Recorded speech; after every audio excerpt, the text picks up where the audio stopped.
ಅಕಸ್ಮಾತ್ ನಿಮಗೆ ಒಂದು ಲವ್ ಲೆಟರ್ ಸಿಗುತ್ತೆ. ಇದನ್ನ ಬರೆದಿರೋದು ನಿಮ್ಮ ಮಗ ಅಥವಾ ಮಗಳು. ಇವರು 8ರಿಂದ 10ನೇ ಕ್ಲಾಸ್ ಒಳಗೆ ಓದ್ತಿರುವಂಥ ಒಂದು ಮಕ್ಕಳು. ಸೊ ಇಂಥ ಸಂದರ್ಭದಲ್ಲಿ ನಿಮಗೆ ಯಾವ ಥರ ಭಾವನೆಗಳು, ಆಲೋಚನೆಗಳು ಬರುತ್ತೆ, ಹೇಗೆ ಪ್ರತಿಕ್ರಿಯೆ ನೀಡ್ತೀರಾ, ಮತ್ತು ಹೇಗೆ ಇಂಥ ಒಂದು ಪರಿಸ್ಥಿತಿನ ನಿಭಾಯಿಸ್ತೀರಾ, ಹೇಗೆ ಇಂಥ ಪರಿಸ್ಥಿತಿನ ನಿಭಾಯಿಸಬೇಕು ಅನ್ನೋದನ್ನ ಇವತ್ತಿನ ಸಂಚಿಕೆಯಲ್ಲಿ ನಾನು ನಿಮಗೆ ತಿಳಿಸ್ಕೊಡ್ತೀನಿ. ನೋಡಿ, ಸಾಮಾನ್ಯವಾಗಿ ಇಂಥ ಸಂದರ್ಭದಲ್ಲಿ ತಂದೆ ತಾಯಿಗಳಿಗೆ ತುಂಬಾ ಗಾಬರಿ ಆಗುತ್ತೆ, ಶಾಕ್ ಆಗುತ್ತೆ, ದುಃಖ, ಸಿಟ್ಟು, ಫ್ರಸ್ಟ್ರೇಷನ್ನು ಎಲ್ಲನೂ ಆಗುವಂಥದ್ದು. ಜೊತೆಗೆ ಮುಂದೆ ಏನಾಗುತ್ತೋ ಅನ್ನೋ ಒಂದು ಆತಂಕನೂ ಕೂಡ ಆಗುವಂಥದ್ದು. ಇದ್ರ ಹಿಂದೆ ಇರೋ ಆಲೋಚನೆಗಳನ್ನು ನಾವು ಅರ್ಥ ಮಾಡ್ಕೋಬೇಕು. ಆಲೋಚನೆಗಳು ಏನು ಬರ್ತಾ ಇರುತ್ತೆ ಅಂತಂದರೆ, ಯಾರಿಗಾರು ಗೊತ್ತಾಗ್ಬಿಟ್ರೆ ನನ್ನ ಮಗ ಇಂಥವನ್ನಲ್ಲ, ಯಾಕೆ ಹೀಗೆ ಮಾಡ್ದ, ಏನು ಪರಿಸ್ಥಿತಿ ಇತ್ತು, ಯಾರು ಬಲವಂತ ಮಾಡಿದ್ರ, ಹುಡುಗಿ ಯಾರದು, ಹುಡುಗ ಯಾರದು, ಇದನ್ನು ನಾನು ತಿಳ್ಕೋಬೇಕು, ಈ ಸಮಸ್ಯೆಯಿಂದ ನನ್ನ ಮಗನ ಹೊರಗೆ ತರಬೇಕು, ಇದು ಒಳ್ಳೇದಲ್ಲ, ಅವನ ಭವಿಷ್ಯಕ್ಕೆ ಇದು ಪ್ರಾಬ್ಲಮ್ ಆಗುತ್ತೆ, ಅವನು ಓದಬೇಕು, ಇದು ತಪ್ಪು, ಈ ಥರ ಯೋಚನೆಗಳು ಬರುವಂಥದ್ದು. So as a result of ಈ ಒಂದು ಫೀಲಿಂಗ್ಸು ಮತ್ತು ಥಾಟ್ಸಿಂದ ನಿಮ್ಮ ಬಿಹೇವಿಯರ್ ಅಂದರೆ ನಿಮ್ಮ ನಡತೆ ಹೇಗಿರುತ್ತೆ ಅನ್ನೋದ್ರ ಬಗ್ಗೆ ನಾವು ಸ್ವಲ್ಪ ಗಮನ ಹರಿಸೋಣ.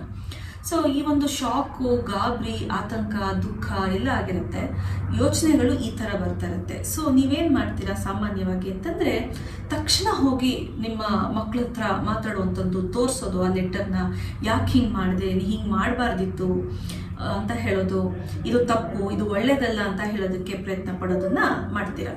ಜೊತೆಗೆ ಮನೆಯಲ್ಲಿ ಯಾರು ಇರ್ತಾರೋ ಅಥವಾ ನಿಮ್ಮ ಫ್ರೆಂಡ್ಸು, ರಿಲೇಟಿವ್ಸ್ಗೆ ಎಲ್ಲರಿಗೂ ಈ ವಿಷಯದ ಬಗ್ಗೆ ಹೇಳೋದು, ನಿಮ್ಮ ಮಗ ಅಥವಾ ಮಗಳ ಬಗ್ಗೆ ನೆಗೆಟಿವ್ ಆಗಿ ಮಾತಾಡುವಂಥದ್ದನ್ನು ಮಾಡುವಂಥ ಸಾಧ್ಯತೆಗಳು ಇರುತ್ತೆ.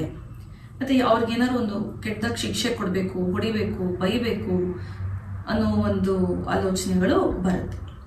ಸೊ ಈ ಥರ ಒಂದು ಭಾವನೆಗಳು, ಆಲೋಚನೆಗಳು ಮತ್ತು ಬಿಹೇವಿಯರು ಇರಬಹುದು ಅನ್ನೋದನ್ನ ನೀವು ಅರ್ಥ ಮಾಡ್ಕೋಬೇಕು. ಯಾಕೆ ಅಂತಂದರೆ, ಈ ಒಂದು ಭಾವನೆಗಳು, ನಿಮ್ಮ ಆಲೋಚನೆಗಳು ಮತ್ತು ನಿಮ್ಮ ಬಿಹೇವಿಯರನ್ನು ಫಸ್ಟು ನೀವು ಅರ್ಥ ಮಾಡಿಕೊಂಡು ಅದನ್ನು ಕಂಟ್ರೋಲ್ ಮಾಡೋದಕ್ಕೆ ನೀವು ಫಸ್ಟು ಪ್ರಯತ್ನ ಪಡಬೇಕು. ನಂತರ ನಿಮ್ಮ ಮಗುವಿನಲ್ಲಿ ಏನು ಭಾವನೆಗಳು ಹೇಳ್ತಾ ಇದೆ, ಅವರ ಒಂದು ನಡತೆ ಏನಿದೆ ಅದನ್ನು ಅರ್ಥ ಮಾಡಿಕೊಂಡು ಅದನ್ನು ನೀವು ಕಂಟ್ರೋಲ್ ಮಾಡ್ಕೊಳ್ಳೋದಕ್ಕೆ ಪ್ರಯತ್ನ ಪಡಬೇಕು. ಯಾಕೆಂತಂದರೆ, ಈ ಒಂದು ಲವ್ ಲೆಟರ್ ಬರೆದಿದೆ ನಿಮ್ಮ ಮಗು ಅಂತಂದರೆ ಅವರಲ್ಲಿ ಒಂದಿಷ್ಟು ಭಾವನೆಗಳು ಮೂಡಿರುತ್ತೆ ಅಲ್ವಾ. ಆ ಭಾವನೆಯಿಂದಾಗಿ ಅವರು ಆ ಒಂದು ನಡತೆ ಅಂದರೆ ಆ ಒಂದು ಲೆಟರ್ನ ಅವರು ಬರೆದಿರುವಂಥದ್ದು. ಸೊ ಆ ಭಾವನೆಗಳನ್ನ ನೀವು ಅರ್ಥ ಮಾಡ್ಕೋಬೇಕು, ನಿಮ್ಮ ಮಕ್ಕಳ ಮನಸ್ಥಿತಿನ ಅರ್ಥ ಮಾಡ್ಕೋಬೇಕು. ಅವರನ್ನ ಆ ಒಂದು ಅಭ್ಯಾಸದಿಂದ ಹೊರಗೆ ತರಬೇಕು ಅಂತಂದರೆ ಫಸ್ಟು ನೀವು ನಿಮ್ಮ ಭಾವನೆಗಳನ್ನ ಅರ್ಥ ಮಾಡಿಕೊಂಡು ಅದನ್ನು ಕಂಟ್ರೋಲ್ ಮಾಡ್ಕೊಳ್ಳೋದನ್ನು ಕಲ್ತ್ರೆ ಮಾತ್ರ ನೀವು ಮಕ್ಕಳಿಗೆ ಅವರ ಭಾವನೆಗಳನ್ನ ನೀವು ಅರ್ಥ ಮಾಡಿಕೊಂಡು ಅದರಿಂದ ಅವ್ರನ್ನ ಹೊರಗೆ ತರೋದಕ್ಕೆ ನಿಮಗೆ ಸುಲಭ ಆಗುತ್ತೆ. ಸೊ ಇದು ಒಂದು ಭಾಗ. ಆದರೆ ಇನ್ನೊಂದು ಭಾಗದಲ್ಲಿ ನೀವೇನು ಮಾಡಬೇಕು ಅಂತಂದರೆ, ನಿಮ್ಮ ದೇಹ ಯಾವ ಥರ ಪ್ರತಿಕ್ರಿಯೆ ಕೊಡ್ತಾ ಇದೆ. ಯಾಕಂದರೆ ನೀವು ಒಂದಿಷ್ಟು ಗಾಬರಿ, ದುಃಖ ಮತ್ತು ಆತಂಕಕ್ಕೊಳಗಾದಾಗ ನಿಮ್ಮ ದೇಹ ಕೂಡ ನಿಮಗೆ ಒಂದಿಷ್ಟು ವಾರ್ನಿಂಗ್ ಸೈನ್ಸ್ ಕೊಡ್ತಾ ಇರುತ್ತೆ. ಏನೋ ಒಂದು ಅಪಾಯ ಆಗಿದೆ, ಐ ಆಮ್ ಇನ್ ಡೇಂಜರ್ಸು ಅಂತ ಹೇಳಿ ಅದು ಒಂದಿಷ್ಟು ನಿಮಗೆ ಸೈನ್ಸ್ ಕೊಡ್ತಾ ಇರುತ್ತೆ.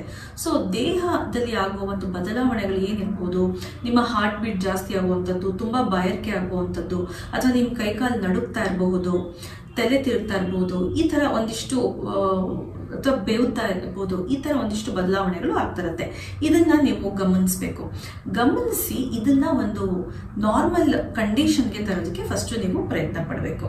ಈ ಒಂದು ಎಮೋಷನಲ್ ಇನ್ಸ್ಟೆಬಿಲಿಟಿ ಅಂತ ಏನು ಹೇಳ್ತೀವಿ, ಆ ಒಂದು ಕಂಡೀಷನಲ್ಲಿ ನಿಮ್ಮ ದೇಹ ಮತ್ತು ನಿಮ್ಮ ಮನಸ್ಸು ಇರುವಂಥದ್ದು. ಇದನ್ನು ಫಸ್ಟು ನೀವು ರಿಲ್ಯಾಕ್ಸ್ ಮಾಡಬೇಕು. ಇನ್ನು ಹೆಂಗೆ ಮಾಡ್ಬೋದು ಅಂತಂದರೆ, ನೀವು ಯಾವ ಜಾಗದಲ್ಲಿ ಇದ್ದೀರೋ ಆ ಜಾಗವನ್ನು ಬಿಟ್ಟು ಹೊರಗೆ ಹೋಗಿ ಒಂದಿಷ್ಟು ಫ್ರೆಶ್ ಏರ್ನ ತೊಗೊಳ್ಳಿ. ನಂತರ ಒಳಗೆ ಬಂದು ಕೂತ್ಕೊಂಡು ಒಂದು ಸ್ವಲ್ಪ ಹೊತ್ತು ಉಸಿರಾಟನ ಒಳಗೆ ತೊಗೊಂಡು ಉಸಿರಾಟನ ಹೊರಗೆ ಬಿಡೋದನ್ನು ಒಂದು 5-10 ಸಲ ಮಾಡುವಂಥದ್ದು. ಇದಾದಮೇಲೆ ನೀವು ಸಾಕಷ್ಟು ರಿಲ್ಯಾಕ್ಸ್ ಆಗಿರ್ತೀರ. ಇವಾಗ ಒಂದು ಸ್ವಲ್ಪ ನೀರನ್ನು ಕುಡಿ. ಇವಾಗ ಸಂಪೂರ್ಣವಾಗಿ ನೀವು ರಿಲ್ಯಾಕ್ಸ್ ಆಗ್ತೀರಾ. ಯಾಕಂತಂದರೆ ನೀವು ಉಸಿರಾಡಿದಾಗ ನಿಮ್ಮ ಮೈಂಡು ನಿಮ್ಮ ಕಂಟ್ರೋಲ್ನಲ್ಲಿ ಬರುತ್ತೆ. ನೀರು ನಿಮ್ಮ ಮನಸ್ಸನ್ನು ಸಮಾಧಾನ ಮಾಡುವ ಒಂದು ಅಂಶವನ್ನು ಒಳಗೊಂಡಿರುತ್ತೆ. ಸೊ ಇವೆರಡೂ ಆದಮೇಲೆ ನೀವು ಒಂದು ಎಮೋಷನಲಿ ಸ್ಟೇಬಲ್ ಕಂಡೀಷನ್ಗೆ ಬಂದಿರ್ತೀರ. ಇವಾಗ ನೀವು ಕೂತ್ಕೊಂಡು ಯೋಚನೆ ಮಾಡಬೇಕು, ಹೇಗೆ ನನ್ನ ಮಗುಗೆ ಇದ್ರ ಬಗ್ಗೆ ಮಾತಾಡಬೇಕು, ಅವರು ಏನು ಹೇಳ್ಬೋದು, ನಾ ಈ ಸಮಸ್ಯೆಯಿಂದ ಹೇಗೆ ನನ್ನ ಮಗುನ ಹೊರಗೆ ತರೋದು ಅನ್ನೋದ್ರ ಬಗ್ಗೆ ನೀವು ನಿಧಾನವಾಗಿ ಕೂತ್ಕೊಂಡು ಯೋಚನೆ ಮಾಡಿ. ಫಸ್ಟ್ ನೀವೇನು ಯೋಚನೆ ಮಾಡಬೇಕು ಅಂದರೆ ಯಾವಾಗ ಹೇಳಬೇಕು, ಹೇಗೆ ಹೇಳಬೇಕು ನನ್ನ ಮಗುಗೆ ಇದ್ರ ಬಗ್ಗೆ ಅಂತ ಯೋಚನೆ ಮಾಡಿ. ಅವರು ಅವಾಗ ತಾನೇ ಸ್ಕೂಲಿಂದ ಬಂದಿರಬೇಕಾದ್ರೆ ಅಥವಾ ಹಸಿವಾದಾಗ ಅಥವಾ ನಿದ್ದೆ ಮಾಡಬೇಕು ಅಂತ ಹೊರಟಾಗ ಅಥವಾ ಓದಕ್ಕೆ ಹೊರಟಾಗ ಖಂಡಿತವಾಗ್ಲೂ ನೀವು ಹೇಳಬಾರ್ದು. ಅವರು ಒಂದು ಸಮಾಧಾನವಾಗಿ ಇರಬೇಕಾದ್ರೆ, ರಿಲ್ಯಾಕ್ಸ್ ಆಗಿರಬೇಕಾದ್ರೆ, ಇಲ್ಲ ಒಂದು ರಜೆ ದಿನಗಳಲ್ಲಿ ನೀವು ನೋಡಿದ ತಕ್ಷಣ ಅವ್ರಿಗೆ ಹೇಳಲೇಬೇಕು ಅಂತಿಲ್ಲ. ಒಂದೆರಡು ದಿವಸ ಕಾದು ಭಾನುವಾರನೋ ಅಥವಾ ಯಾವ ಥರ ಅವರು ರಿಲ್ಯಾಕ್ಸ್ ಆಗಿದಾಗ ಅವ್ರಿಗೆ ಹೇಳಬೇಕು. ಇದು ಹೇಳೋದುವಾಗ ಸಮಾಧಾನವಾಗಿ ನಾನು ಕೇಳಬೇಕು, ನನಗೊಂದು ಸಂಯಮ ಇರಬೇಕು ಅನ್ನೋದನ್ನ ನೀವು ಗಮನದಲ್ಲಿ ಇಟ್ಕೊಂಡಿರ್ಬೇಕು. ಜೊತೆಗೆ ಅವ್ರಿಗೆ ಶಿಕ್ಷೆ ಕೊಡೋದು ನಿಮ್ಮ ಉದ್ದೇಶ ಆಗಿರ್ಬೋದು. ಯಾಕಂತಂದ್ರೆ ನಾನು ಲಾಸ್ಟ್ ವಿಡಿಯೋದಲ್ಲಿ ಇದ್ರ ಬಗ್ಗೆ ಹೇಳಿದ್ದೆ. ನೀವು ಶಿಕ್ಷೆ ಕೊಟ್ಟಾಗ ಏನಾಗುತ್ತೆ, ಮಕ್ಕಳು ಫೋಕಸ್ಸು ಅಲ್ಲಿ ಏನು ಸಮಸ್ಯೆ ಇರುತ್ತೆ, ಅವ್ರು ಏನು ತಪ್ಪು ಮಾಡಿದ್ದಾರೆ ಅನ್ನೋಕ್ಕಿಂತ ಅವರ ಗಮನ ನಿಮ್ಮ ಕಡೆ ಶಿಫ್ಟ್ ಆಗಿಬಿಡುತ್ತೆ. ಯಾಕಂದ್ರೆ ನೀವು ಅವ್ರನ್ನ ಕಂಟ್ರೋಲ್ ಮಾಡ್ತಾ ಇದ್ದೀರಾ, ನೀವು ಅವ್ರಿಗೆ ಶಿಕ್ಷೆ ಕೊಡ್ತಿದ್ದೀರಾ ಅನ್ನೋದು ಅವ್ರಿಗೆ ಬರುತ್ತೆ ಆಲೋಚನೆ. ಸೊ ಆಗೇನಾಗುತ್ತೆ, ಅವರ ಒಂದು ಫೋಕಸ್ ನಿಮ್ಮ ಕಡೆ ಶಿಫ್ಟ್ ಆಗಿಬಿಡುತ್ತೆ. ಅವ್ರು ಏನು ತಪ್ಪು ಮಾಡಿದ್ದಾರೆ ಅದನ್ನು ಹೇಗೆ ತಿದ್ಕೋಬೇಕು ಅನ್ನೋದ್ರ ಕಡೆ ಅವ್ರ ಗಮನ ಹೋಗಲ್ಲ. ಸೊ ಅವ್ರಿಗೆ ಶಿಕ್ಷೆ ಕೊಡಬೇಕು ಅನ್ನೋ ಉದ್ದೇಶ ನಿಮ್ಗೆ ಆಗಿರಬಾರ್ದು. ಅವ್ರ ತಪ್ಪನ್ನ ತಿದ್ದಬೇಕು, ಅವ್ರನ್ನ ಒಳ್ಳೆ ದಾರಿನಲ್ಲಿ ಕರ್ಕೊಂಡ್ಬರ್ಬೇಕು ಅನ್ನೋದು ಮಾತ್ರ ನಿಮಗೆ ಉದ್ದೇಶ ಆಗಿರಬೇಕು. ಇದಕ್ಕೆ ಸಂಯಮ ಅನ್ನೋದು ಬೇಕೇ ಬೇಕು. ಸೊ ಅವ್ರಿಗೊಂದು ಶಿಸ್ತನ್ನು ಹಾಕೋದಕ್ಕೆ ನೀವು ಪ್ಲಾನ್ ಮಾಡ್ಕೋಬೇಕು. ಇದ್ರ ಜೊತೆಗೆ ಅವ್ರಿಗೆ ಹೇಳಾದ್ಮೇಲೆ ಅವ್ರು ಏನು ಹೇಳ್ತಾರೆ ಅನ್ನೋದನ್ನ ಗಮನವಿಟ್ಟು ನೀವು ಕೇಳಿಸ್ಕೋಬೇಕು. ಅಂದರೆ ಲಿಸನ್ ಟು ಅಂಡರ್ಸ್ಟ್ಯಾಂಡ್. ಅವ್ರು ಹೇಳಿದ ತಕ್ಷಣನೇ ಅವ್ರಿಗೆ ಅದಕ್ಕೇನೋ ಒಂದು ಹೇಳ್ಬಿಡೋದು, ಪ್ರತಿಕ್ರಿಯೆ ನೀಡೋದು, ಅಡ್ವೈಸ್ ಮಾಡೋದು, ಇಲ್ಲ ಇದು ತಪ್ಪು, ಇದು ಯಾಕೆ ಹಿಂಗೆ ಮಾಡಿದೆ, ಇದು ಸರಿಯಲ್ಲ ಅಂತ ಹೇಳೋದನ್ನ ಮಾಡಬಾರ್ದು. ಅವ್ರು ಹೇಳುವಾಗ ಸುಮ್ಮನೆ ಕೂತ್ಕೊಂಡು ಕೇಳಿಸ್ಕೋಬೇಕು. ಯಾವುದೇ ಒಂದು ಇಂಟರಪ್ಷನ್ಸ್ ಅಲ್ಲಿ ಆಗಬಾರ್ದು. ಇದಾದ ಮೇಲೆ ಅವರ ಮನಸ್ಥಿತಿ ಏನಿತ್ತು, ಅವ್ರು ಏನು ಹೇಳೋದಕ್ಕೆ ಟ್ರೈ ಮಾಡ್ತಿದ್ದಾರೆ ಅನ್ನೋದನ್ನ ನಿಧಾನವಾಗಿ ಕೂತ್ಕೊಂಡು ಯೋಚನೆ ಮಾಡಿ. ಈ ಯೋಚನೆ ಮಾಡಬೇಕಾದ್ರೆ ಅವ್ರಿಗೆ ಒಂದು ಸಹಾನುಭೂತಿಯನ್ನು ನೀವು ತೋರಿಸ್ಬೇಕು. ಅಂದರೆ you have to show some empathy. So ಅವ್ರ ಮನಸ್ಥಿತಿ ಹೇಗಿತ್ತು, ನಾನೇ ಆ ಪರಿಸ್ಥಿತಿನಲ್ಲಿ ಇದ್ದಿದ್ರೆ ನಾನು ಏನು ಮಾಡ್ತಿದ್ದೆ, ಅಥವಾ ನಾನು ಬಹುಶಃ ನನ್ನ ಮಗನ ಥರನೇ ಮಾಡ್ಬೋದಿತ್ತೇನೋ ಅನ್ನೋ ಒಂದು ಥಾಟ್ ಅಷ್ಟೇ. ಸೊ ಈ ಥರ ಏನಕ್ಕೆ ಮಾಡಬೇಕು ಅಂತಂದರೆ, ಈ ಥರ ಮಾಡೋದ್ರಿಂದ ನಿಮ್ಮ ಒಂದು ಗಾಬರಿ ಆತಂಕನೂ ಕಡಿಮೆ ಆಗುತ್ತೆ.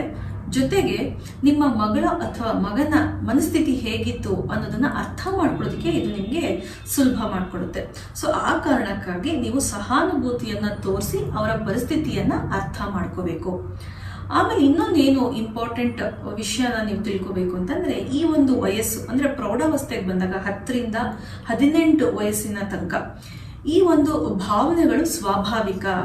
ಈ ಥರ ಒಂದು ರೊಮ್ಯಾಂಟಿಕ್ ಫೀಲಿಂಗ್ಸ್ ಏನು ಬರುತ್ತೆ, ಇದು ಸ್ವಾಭಾವಿಕ, ಇಟ್ಸ್ ಅ ನ್ಯಾಚುರಲ್ ಪ್ರಾಸೆಸ್ ಅನ್ನೋದನ್ನ ನೀವು ಅರ್ಥ ಮಾಡ್ಕೋಬೇಕು. ಇದು ಪ್ರತಿಯೊಂದು ವ್ಯಕ್ತಿಗೂ ಆಗುವಂಥದ್ದು. ಸೊ ನೀವು ಕೂಡ ಈ ವಯಸ್ಸಿನಲ್ಲಿ ಇಂಥ ಒಂದು ಭಾವನೆಗಳನ್ನ ದಾಟಿಯೇ ಬಂದಿರುವಂಥದ್ದು.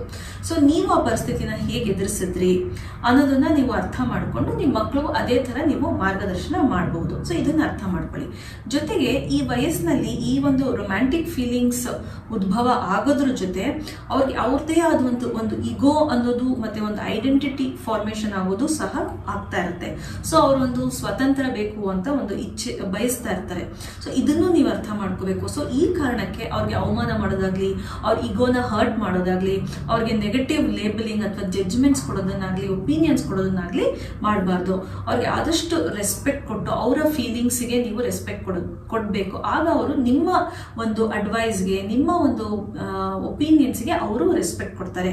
ಅವ್ರಿಗೆ ಯಾವಾಗ ನನ್ನ ತಂದೆ ತಾಯಿ ನಂಗೆ ಅವಮಾನ ಮಾಡ್ತಿದ್ದಾರೆ, ನನ್ನನ್ನು ಅರ್ಥ ಮಾಡ್ಕೊಳ್ತಾ ಇಲ್ಲ, ನನಗೆ ಅಗೌರವ ಕೊಡ್ತಿದ್ದಾರೆ ಅಂತ ಅನ್ಸಿದ್ರೆ ಅವ್ರೇನ್ ಮಾಡ್ತಾರೆ, ಅದನ್ನೇ ರಿಫ್ಲೆಕ್ಟ್ ಮಾಡ್ತಾರೆ. ಅಂದ್ರೆ ನಿಮಗೂ ಕೂಡ ಅವರು ಅದನ್ನೇ ಮಾಡೋದಕ್ಕೆ ಪ್ರಯತ್ನ ಪಡ್ತಾರೆ. ಸೊ ಆ ಕಾರಣಕ್ಕೆ ಆದಷ್ಟು ಅವ್ರಿಗೆ ರೆಸ್ಪೆಕ್ಟ್ಫುಲ್ ಆಗಿ ಅವರ ಭಾವನೆಗಳಿಗೆ ಧಕ್ಕೆ ಬರದಂತೆ ನೀವು ನೋಡ್ಕೋಬೇಕು. ಸೊ ಇದಿಷ್ಟು ಒಂದು ಭಾಗ ಆಯ್ತು. ನಂತರ ಏನು ಪರಿಣಾಮ ನಿಮ್ಮ ಮಗು ಎದುರಿಸ್ಬೇಕು, ಯಾವ್ಯಾವ ಥರ ಪರಿಣಾಮಗಳಲ್ಲಿ ಆಗಬಹುದು, ಹೇಗೆ ಸೂಕ್ಷ್ಮವಾಗಿ ಇದರಿಂದ ಹೊರಗೆ ಬರಬೇಕು ಅನ್ನೋದನ್ನ ನೀವು ಯೋಚನೆ ಮಾಡಿ ನಿಮ್ಮ ಮಗುಗೆ ನೀವು ತಿಳಿಸ್ಕೊಡಿ. ತುಂಬ ಪೇರೆಂಟ್ಸ್ ಏನು ಮಾಡ್ತಾರೆ ಅಂತಂದರೆ, ಇಂಥ ಒಂದು ಇನ್ಸಿಡೆಂಟ್ಸ್ ಆದಾಗ ಮಕ್ಕಳನ್ನ ತುಂಬ ಡೌಟ್ಫುಲ್ ಆಗಿ ನೋಡೋದಕ್ಕೆ ಪ್ರಾರಂಭ ಅಂದರೆ ಅವರನ್ನು ತುಂಬ ಸಂಶಯದಿಂದ ನೋಡೋದಕ್ಕೆ ಪ್ರಾರಂಭ ಮಾಡ್ತಾರೆ. ಅವ್ರಿಗೆ ಕೂತ್ರೆ ನಿಂತ್ರೆ ಹೊರಗೆ ಹೋದ್ರೆ ಫ್ರೆಂಡ್ಸ್ ಜೊತೆ ಮಾತಾಡಿದ್ರೆ ಯಾವಾಗ್ಲೂ ಅದೇ ಒಂದು ದೃಷ್ಟಿನಲ್ಲಿ ನೋಡ್ತಿರ್ತಾರೆ. ಮತ್ತೆ ಅವರ ಫ್ರೆಂಡ್ಸ್ ಜೊತೆ ತುಂಬಾ ಮಾತಾಡೋದು, ಇವರ ಒಂದು ಚಲನವಲನಗಳ ಬಗ್ಗೆ ತುಂಬಾ ಮಾಹಿತಿಗಳನ್ನ ಪಡೆಯೋದಕ್ಕೆ ಪ್ರಾರಂಭಿಸೋದು, ಈ ತರ ಎಲ್ಲ ಆಗುತ್ತೆ. ಆಗ ಮಕ್ಳಿಗೆ ಏನಾಗುತ್ತೆ ಅಂದ್ರೆ ಅವರು ಇರಿಟೇಟ್ ಆಗ್ತಾರೆ. ಜೊತೆಗೆ ಅವ್ರಿಗೆ ಏನು ಒಂದು ಪ್ರೈವಸಿ ಬೇಕಾಗಿರುತ್ತೆ, ಅಲ್ಲೂ ಒಂದು ನೀವು ಅಡ್ಡಿ ಮಾಡ್ತಿದ್ದೀರಾ ಅಂತ ಅವ್ರಿಗೆ ಅನ್ಸುತ್ತೆ. ಮತ್ತೆ ನೀವು ಅವ್ರನ್ನ ನಂಬ್ತಾ ಇಲ್ಲ, ನಿಮ್ಗೆ ಅವ್ರ ಮೇಲೆ ನಂಬಿಕೆ ಇಲ್ಲ ಅನ್ನೋದು ಅವ್ರಿಗೆ ಗೊತ್ತಾಗುತ್ತೆ. ಸೊ ಇಂಥ ಟೈಮಲ್ಲಿ ಏನಾಗುತ್ತೆ ಅಂತಂದ್ರೆ ನಿಮ್ಮಿಂದ ಅವರು ಮುಚ್ಚಿಡೋದಕ್ಕೆ ಟ್ರೈ ಮಾಡ್ಬೋದು ಅಥವಾ ನಿಮಗೆ ಸುಳ್ಳು ಹೇಳೋದಕ್ಕೆ ಟ್ರೈ ಮಾಡ್ಬೋದು. ಸೊ ಆ ಕಾರಣಕ್ಕೆ ಅವ್ರನ್ನ ತುಂಬಾ ಸಂಶಯದಿಂದ ನೋಡ್ಬೇಡಿ, ಅವ್ರ ಮೇಲೆ ಒಂದು ವಿಶ್ವಾಸವನ್ನ ಇಟ್ಟು ಈ ಸಂದರ್ಭವನ್ನು ನೀವು ನಿಭಾಯಿಸೋದಕ್ಕೆ ಪ್ರಯತ್ನ ಪಡಬೇಕು. ಮತ್ತೆ ಇನ್ನೊಂದು ಮುಖ್ಯವಾದ ಅಂಶ ನೀವೇನು ಅರ್ಥ ಮಾಡ್ಕೋಬೇಕು ಅಂತಂದ್ರೆ, ಮಕ್ಕಳಿಗೆ ಮನೆಯಲ್ಲಿ ಸಿಗ್ಬೇಕಾಗಿರೋ ಒಂದು ಅಟೆನ್ಷನ್ ಆಗಲಿ ಅಥವಾ ಒಂದು ಅಪ್ರಿಸಿಯೇಷನ್, ಪ್ರೀತಿ, ವಿಶ್ವಾಸ, ಗೌರವ, ಇದು ಇಲ್ಲಿ ಕೊರತೆಗಳಾದ್ರೆ, ಇಲ್ಲಿ ಸಿಗ್ಲಿಲ್ಲ ಮನೆಯಲ್ಲಿ ಅಂತಂದ್ರೆ ಅವ್ರೇನ್ ಮಾಡ್ತಾರೆ, ಹೊರಗಡೆ ಯಾರು ಅವ್ರಿಗೆ ಆ ಒಂದು ಅಟೆನ್ಷನ್ನು, ಆ ಒಂದು ಅಪ್ರಿಸಿಯೇಷನ್ನು, ಬೆಲೆ ಕೊಟ್ರೆ ಅಥವಾ ಆ ಒಂದು ಪ್ರೀತಿ ಕೊಟ್ರೆ ಅಲ್ಲಿ ಅವರು ಅಟ್ರಾಕ್ಟ್ ಆಗ್ಬಿಡ್ತಾರೆ. ಸೊ ಆ ಕಾರಣಕ್ಕೆ ಅವ್ರಿಗೆ ಮೊದಲು ಮನೆಯಲ್ಲಿ ಅವ್ರಿಗೆ ತೃಪ್ತಿ ಆಗೋ ತನಕ ಒಂದು ಗೌರವ, ಒಂದು ಪ್ರೀತಿ, ವಿಶ್ವಾಸ ಎಲ್ಲ ಸಿಗೋ ತರ ನೀವು ನೋಡ್ಕೋಬೇಕು. ಇಂಥ ಒಂದು ವಾತಾವರಣನ ಮನೆಯಲ್ಲಿ ನೀವು ಸೃಷ್ಟಿಸಿದ್ರೆ ಅವರು ಹೊರಗಡೆ ಅದನ್ನ ಬಯಸೋದನ್ನ ನಿಲ್ಲಿಸ್ತಾರೆ. ಸೊ ಇಷ್ಟನ್ನ ನೀವು ಪಾಲಿಸಿದ್ರೆ ಸಾಕು, ನಿಮ್ಮ ಮಕ್ಕಳನ್ನ ಇಂಥ ಒಂದು ಪರಿಸ್ಥಿತಿಯಿಂದ ಸುಲಭವಾಗಿ ಹೊರಗೆ ತರ್ಬೋದು. ಜೊತೆಗೆ ಅವ್ರನ್ನ ತುಂಬಾ ಅವಹೇಳನ ಮಾಡೋದು, ಜಡ್ಜ್ ಮಾಡೋದು, ಮತ್ತೆ ಅವ್ರನ್ನ ನೋಡಿದ ತಕ್ಷಣ ಕುಹಕ ಮಾಡೋದು ಅಥವಾ ಆ ಒಂದು ಇನ್ಸಿಡೆಂಟ್ ಬಗ್ಗೆ ಮಾತಾಡೋದನ್ನು ನೀವು ಮಾಡಬಾರ್ದು. ಇದರಿಂದ ಏನಾಗುತ್ತೆ ಅಂತಂದ್ರೆ ಮಕ್ಕಳಿಗೆ ಇನ್ನಷ್ಟು ಅವ್ರಿಗೆ ಈಗೋ ಹರ್ಟ್ ಆಗ್ತಾ ಹೋಗುತ್ತೆ, ನೀವು ಅವ್ರನ್ನ ಅರ್ಥ ಮಾಡ್ಕೊಳ್ತಿಲ್ಲ, ಅವ್ರಿಗೆ ಗೌರವ ಕೊಡ್ತಿಲ್ಲ ಅಂತ ಅನ್ಸುತ್ತೆ. ಸೊ ಆ ಕಾರಣಕ್ಕಾಗಿ ಆದಷ್ಟು ಗೌರವದಿಂದ, ಪ್ರೀತಿಯಿಂದ, ವಿಶ್ವಾಸದಿಂದ ನೀವು ನಿಮ್ಮ ಮಕ್ಕಳನ್ನ ಒಳ್ಳೆ ದಾರಿಗೆ ತರೋದಿಕ್ಕೆ ಪ್ರಯತ್ನ ಪಡಬೇಕು ಅಂತ ಹೇಳಿ ಇವತ್ತಿನ ಈ ಸಂಚಿಕೆಯನ್ನ ಮುಗಿಸ್ತಾ ಇದ್ದೀನಿ. ಧನ್ಯವಾದಗಳು.